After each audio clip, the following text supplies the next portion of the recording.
Homila ona qornida uxlaydimi? Albatta, homila ona qornida uxlaydi. Uxlaganda ham kunni 70-80% ni homila uxlab o'tkazadi. Homila uyqusi ikkiga bo'linadi: faol uyqu va tinch uyquga.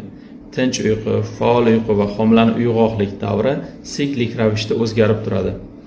Homila faol uyqu davrida onaga harakatlari qisman sezilishi yoki ba'zan sezilib turishi, tepishlari sezilishi mumkin.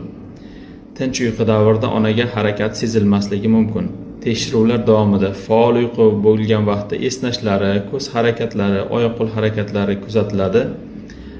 Tinch uyquda tekshiruv davomida yurak barqaror urib turadi, faqat harakati kuzatilmasligi yoki qisman kuzatilishi mumkin. Ko'pincha homilador ayol ko'p yurgan vaqtda, tik turgan vaqtda tebranish effekti hisobiga tinch holatda yoki faol holatda uxlashi mumkin.